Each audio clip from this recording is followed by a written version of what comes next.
All right, so we are live. I'm back. I'm Kalei, the founder and facilitator of the Fleet Connect Facebook group. Today we got a really special guest, Mr. Nick Spears.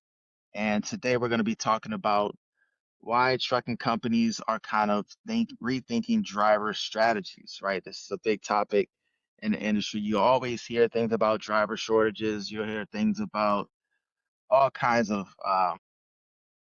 things that just don't make sense sometimes. So we definitely want to just bring clarity to the situation. Mr. Nick Spears, glad to have you. I Thanks for definitely would thanks for love to yeah, absolutely. I would just like to start on, just telling the audience, how you got into trucking and transportation and what's kind of like your roles and responsibilities over at your company. okay. Like you said, my name is Nick Spears, CEO and founder of MBS Freight. I am a brokerage, cradle to grave, solo dolo. It's just me. And before this, I drove trucks for 20 years, over the road, regional, local, van, reefer, a little bit of tanker. Never did flatbed, but been all over, hit all the states. And so that's pretty much my background is truck driving. And just really just got tired of driving the truck and figured, you know what, I can use this knowledge and step into another sector of the transportation industry. And here I am. I just stepped out on faith and doing it myself. So that's pretty much my background right there. Awesome, man. So yeah, I come from the driver's side myself, and Okay. full transparency, I never really felt like I wanted to be a driver. I just wanted to learn the industry from Mm. the bottom up and kind of so that way I can kind of make better administrative decisions. And if I was to essentially buy trucks, at least I knew how to move them if, somebody left us somewhere, right? And I really want to also let everybody know that, thanks to Nick Spears, Ohio, he actually sent the Tigers, Joe Burrow to help us win the championship a few years back. So I definitely want to appreciate that. What does a typical day look like for you? I typically get up. First off, I hit the gym. I got a home gym. So that's really, and hitting that gym has really gotten my strength and my resilience up to actually be in this line of business because it's being a freight broker is not easy. It looks fun and glamorous, but to me, Mm, it's hard. But I hit the gym first, and depending on what day it is, whether I'm going to make calls, emails, maybe it's something else I have to do in the business. I have to source something, or I'm looking up some information, or perhaps I might step out into the field and go visit some people. So every day is a little different, just depending on the day of the week. So. okay, cool. And you hear, well, I see a lot of things online sometimes. Sometimes carriers would be upset at brokerages. Would you like to kind of just give some more clarity around that for maybe carrier companies that just don't understand what actually goes into your business? As being a carrier, well, a former driver coming from that side, I was one of those people that I kind of hated brokers too because I dealt with them. Mm, You know, to me, and if you ask a lot of people that come into broker, and of course they never been inside a truck, they never drove a truck, so they don't know all the ins and outs and the nuances that come with it. And being on the other side now, carriers always thinking that the brokers are trying to rip them off and take out of their pockets. Now, don't get me wrong, some people do, right? But I don't do that because my background, I want to be a source of help. I'm connecting people together and to get things moved. So I don't operate that. I got standards, morals, and values that I operate by. So it just all depends on the brokerage. Some people are really good, like myself and others out here that are really trying to do a good job, and you got others, they could care less. All they see is the dollar signs, and they pass the load info to you. You don't hear from them. You try to get in contact with them. It's multi plethora of things. So, mm, gotcha. Yeah, that definitely makes sense. What major shifts are you seeing in the industry right now? man, it's quite a few. You got AI and all of that going on. The market, the supply and demand is still off some. It's way more capacity than there is loads. Social media, I think, was a big influence of this influx of people coming into the industry.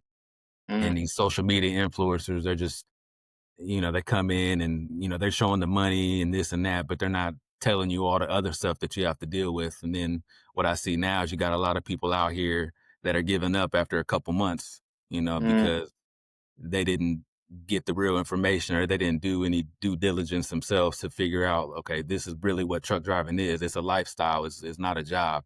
It's a complete lifestyle change. And a lot of people just aren't used to that. And for me, when I was driving, I had a passion for it. Mm. I grew up liking trucks. Neighborhood kid, his dad was a trucker, and once he took me for a ride in that old Kenworth K100 cab over, I was hooked.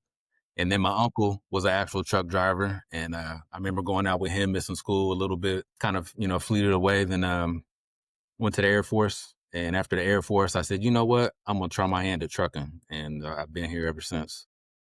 Nice, nice, man. Yeah, it's just something about driving trucks though. Like when you sit in a truck, even Hmm. just dually trucks or any type of truck, it's just hard to like drive anything else, in my opinion. Yeah, I agree with you. Well, let's talk about technology a little bit.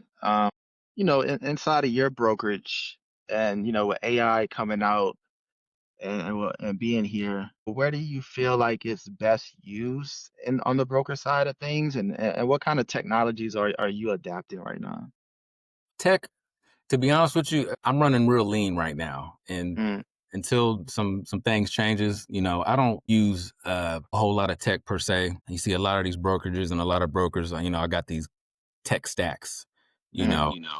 But one note I do want to say is that, tech is great, but fundamental experience, I think, trumps that. mm, And I think that's where I can shine, because it's just, I've been in the field. I know it. I know mm, red flags. I call numbers. This doesn't sound right. I go with my gut feeling. Versus you could have, say you got 4 or 5 different, tech stacks and you're looking up information. Not all of them are going to be the same. One could tell you that they're good to go and it's really not. And the other mm. one could tell you that it's good to go and it really is. So, you just never really know. So Gotcha. How do you feel like this, the AI trend specifically may be impacting your business or growth strategy at the moment? as far as affecting my strategy, I'm just all about the human connection and just real interaction. And I Mm, think that's what's missing because again, everybody wants to go to tech. They want these AI robots to make the calls and do this and do that. And even when I get a call and it's an AI, I can already tell that it's a robot. Well, I mm, don't want to talk to a robot. I want to actually talk to a live person. That mm, robot's only going to do so much for you. And then as far as this AI stuff, it's programmed by humans. mm. So that's just how I feel about it. Yeah. We definitely don't want AI to replace us. I don't think it'll ever be able to kind of take that human element out of, Correct. the businesses, especially transportation and trucking is definitely a people's business at the end of the Definitely. day. I think really it just kind of is there to help accelerate a lot of the, manual processes for the most part. But, relationship building I think, is always going to be key. Exactly. And just those fundamental principles of business all around, I don't think Exactly. will ever go anywhere. But, I'd love to know because you are operating on a lean tech stack, which I definitely understand operating lean and just cutting costs where you can, right? Right. What's working well for you right now and what's kind of like been the most frustrating? What's working well for me just being myself and being authentic. Mm, What's not working out for me, I mean, AI has its advantages, and I don't know, I'm just really not too keen on AI per se. I'm mm. still, digging into it a little bit, and that's really all I got to say about that for the most part. Yeah, 100%. As a brokerage, what metrics are you most likely focused on improving? Really, just trying to get customers, just trying to talk to the people that need help. It seems like these days nobody really wants to talk on the phone. Mm, I can call so many places that you get caught in that loop of that automated system, or if you do get that person, you get transferred. You get voicemail. And mm, then you try to call them back 5 different times, and it happens the same thing 5 different times, So that's where I switch it up, and I started going through the mail and recently, going out wow. and visiting folks, and I think that's given me a little bit more of an advantage because you're actually seeing like, "Wow, this guy actually cares. If he's doing this just trying to get my business, what can he do if he does get my business?"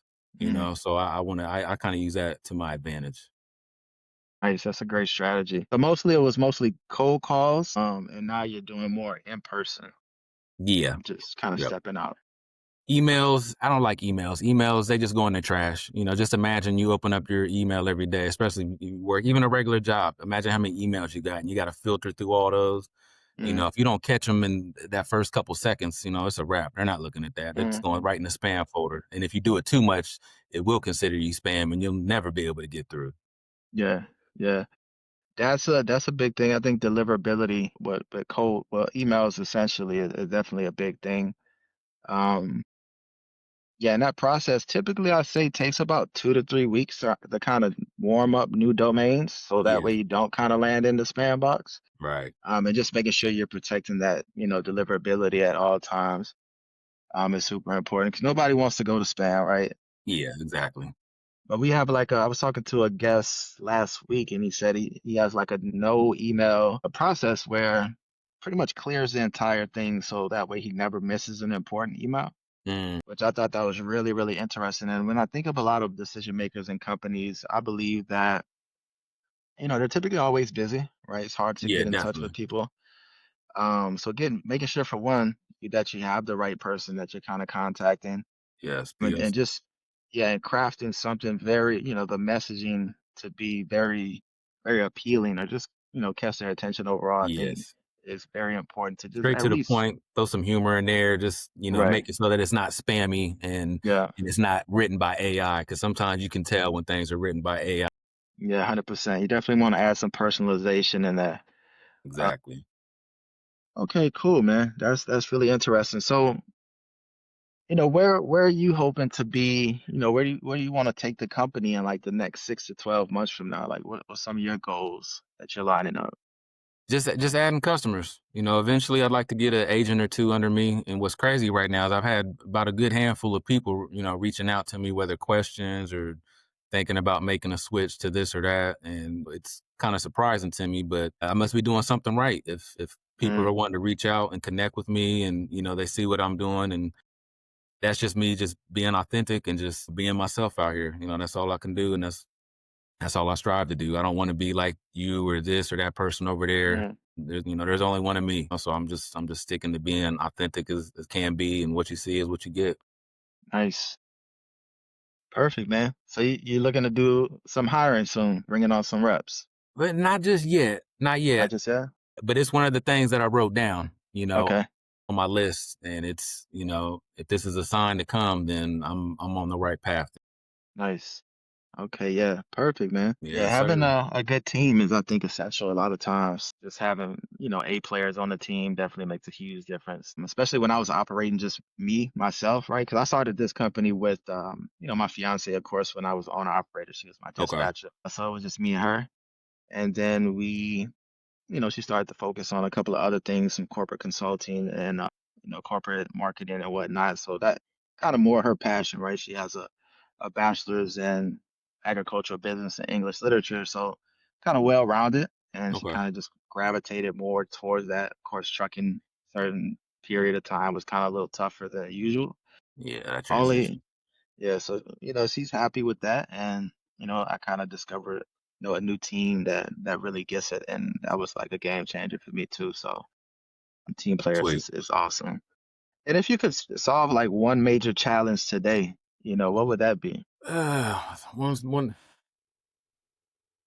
It's a lot of it's like it's the wild wild west in transportation right now. It's just a Mm, lot of fraud, theft, double brokering, just scrupulous characters that's in the industry. I mean, if you could get some of those people out and people that mm. actually know what they're doing, I think it would tighten a lot of things up. That's probably my biggest thing right there. Right there.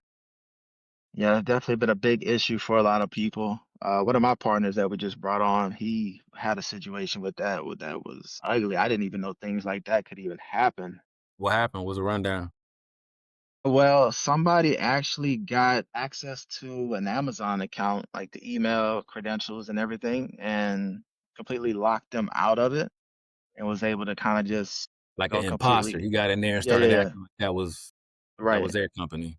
right. Okay. But I think the carrier didn't really know, or the owner didn't really realize what was going on. And just a classic, bait and switch for the most part. And Mm, it was a catastrophe because they just, I guess, knew exactly what they wanted to do and made it happen fast. So yeah, that was something that was very, very disheartening. But that sucks. Definitely. yeah, yeah, for sure.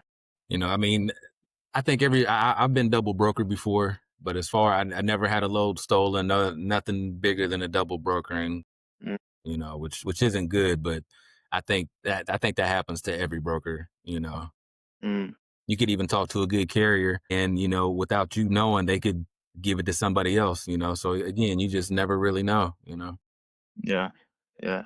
Transparency is gonna be It's always a huge key. topic. Yeah, Gonna be a huge topic for sure. agreed. So yeah, that's definitely an industry-wide topic and issue. I don't think it's really too unique. I think everybody is dealing with some version of that to some Yeah. capacity. Um, but yeah, man, is there anything, if you could kind of go back maybe to when you first started, is there's like one or two nuggets that you would give yourself? You got to disconnect from the outcome Mm, because you don't know because people are going to get back with you. You're going to get ghosted. And sometimes when you put a lot into that, that makes you feel a certain way. mm, And but it's just I guess it's just part of the business and it happens to everybody. So it's you just kind of got to recover and get over and move on to the next person, call, company, however you want to put it, and basically just keep it moving. I think that would be a big one right there. That'd probably be my number one right there. mm. Gotcha. So it's more so like the rejection part of it. A lot of people have a hard time dealing with Yes. rejection. Yes. Yes. Yeah, But, each no is closer to a yes. And you correct. need those no's. Those no's actually, even though it hurts, they build you up more. You know, Mm, I'm more better now than I was back then. Even though it still might hurt a little bit now, but now I can just whatever. All right, on to the mm. next call or whatnot. But yeah, that rejection is you got to be ready to get some rejection because it's gonna happen. It's gonna happen. Yeah, I think a lot of people don't do well with rejection and commonly so, right? Fear, a lot of fears are around it. And especially no's, like we got so granular to the point where we actually get paid for everybody that tells us no, Mm, which makes it a little bit easier to kind of get no's. I think once you know how to calculate that, kind of yes. reverse engineering that. It's Yeah. like, hey, we get paid this amount on every conversation we have. We get paid this amount every time someone tells us no. And when you have those data points, rejection, I guess we look at completely different now. But yeah, I think that's something that should definitely be taught a little bit more. How did you kind of get into the mindset of just pushing through that? Because that's a different type of skill set, I believe. I think actually, like I brought it up earlier, I think through my working out, Mm, everything just takes time. Nothing. Nowadays, people want everything so quick. What I call mm, microwavable. Sometimes you gotta let that thing sit in the oven for a minute and just let it build up until you get that finished product. mm. So yeah, definitely Gotcha. Yeah, the mindset piece is pretty dope. it's key. Yeah, Yeah, definitely. definitely. Man, well, that was great, man. Thanks for sharing these insights. No Is there problem. is there anything else that you would like, how can people get in touch with you if they have questions? Like you said, you're bringing on agents, maybe you want to do a couple of interviews. How can people find you? How can they get in touch with you? What's the best way? Yeah, look, website www.nbsfreightllc.com. Mm, My cell, my work phone 614-772-4729. Email nspears at NBS Freight LLC. Everything's under NBS Freight LLC. mm, You look that up, you look up my name, something will come up.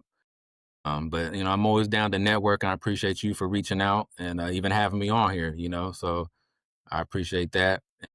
Yeah, if any shippers out there, in in a good individual, solid service, I'm all mm, about service. And the value that I can bring because value makes the difference in the results. And that's on the actual back of my business card. mm, Value makes the difference in results. So if you want somebody with some value and some standards and some morals and going to take care of your freight and the person as well, come talk to me. Let's talk. Full truckload, van, reefer. I'm in Ohio. I like doing Midwest outbound. I'm open to other things. mm, But I like the Midwest going out. I think that pays the most and you get the most bang for your buck, in mm. my opinion. And it just so happened to be in my backyard too. So Right. Nice, yeah, nice. Well, that's interesting because, what do you think is, I guess I wouldn't want to ask you that, but what is I guess like the value proposition? Like if there were a shipper seeing this right now that wanted to work with you, What kind of issues could you help that shipper potentially solve in the business right now? Would it be more so like late deliveries, people not showing up on time, safety? Exactly. Basically, just me vetting the correct carrier to get there on time and have no issues, and somebody that's valid because you a lot of people out here that don't have CDLs. You got all kinds of rigmarole going on out here. You know, if you like mediocrity, transactional, and cheap service, I'm not your guy. Mm, But if you're looking for standards, a relationship, great service, hit me up. We can mm, talk and we can converse. I don't have to sell you on nothing. I just want mm, to converse and see, even if that's a fit, that's a possibility, and see if it'll work out for either party. mm. And that's basically what I'm about. Gotcha. Good business. Absolutely. Absolutely. I really appreciate you sharing that. So yeah, again, Mr. Nick Spears, I appreciate you hopping on. Is there anything else you'd like to share before we kind of close out? And now that it is football season, and back we were talking about earlier, go Bucks. I oh Absolutely. Yes, sir. I can't wait for college football to start, man. yeah, about what, about 2 weeks, Yeah, it's three gonna weeks be maybe now. exciting. It's gonna be Yes, exciting. sir. Florida did a good job last year because we moved down to Orlando. Okay. Um, I'm Nice. torn between my Gators and my because Gators at home game at LSU is just always like a really really good game to Oh, I go bet to. it's lit down there. Yeah, I bet it's a it's lit. really nice game. The fall's just kind of kicking in. The seasons are changing. Things look a lot Yeah. different. People are out there having a good time tailgating, man. It's just a really really great experience. I can't wait for that game this year. The one advantage y'all got down there, your weather is a lot nicer and it lasts a lot longer than it does up here. Because come Mm, October, November, oh, it's cold up here. We bundled up at the games and going into the end of the year and into the beginning. But yeah, yeah, definitely. yeah, I haven't been. Well, actually, Ohio. Now that you say it, I've been through there driving one time, taking a load. Okay, And you bringing stop some stuff. anywhere? I did not get a chance to actually, do any kind of navigating around the state, but I'm a part of Ashland University. Oh, okay, I'm working on some extra credits right now out there in Ohio, which is like a private Christian university. So okay. I'll be up there next year, man. I don't know how far you are from Ashland, but Ashland, once that's just north of Columbus. I don't know, say, I don't know, 2 hours. Just give me a ring, hit me up. I'll be around. yeah, we have We might be able, graduation. yeah, we might be able to link up, bite to eat, have a drink or something. I'm down with that. That'd be cool, man. So you're in Columbus. Yes, sir. Okay, so yeah, you're 2 hours away. Center of the state, 70, 71, east and west, north and south. Nice, nice. Oh yeah, awesome, man. So if you are watching live, if you're watching the replay, if you're in Ohio, you ready for college football, or if you're from Ellis, Louisiana, you're ready for the Tigers, put that down in the comment section. Any questions at all? If you're just starting a freight brokerage or looking to become a freight agent, you want some more information, definitely reach out to Mr. Nick Spears and get some insights, get some real world information on how to do things correctly, what pitfalls to look out for. Transportation and trucking is something that you want to get into. Make sure you surround yourself with people that have actually, Yes. walked that walk, and can give you some actionable steps on what to actually look for and what to do next. So that's part of why we do this. Our community has always been built off of education and resources, and we just want to shine light on more insights, not just from us, but from other people as well. So you don't have to listen to just me, but hear from other people and, be able to start your business or grow and scale your business depending on where you are in your business. Again, Mr. Spears, I appreciate it, man. Okay, Uh, they appreciate you. and look forward to, speaking with you again, man. Awesome, brother. Awesome.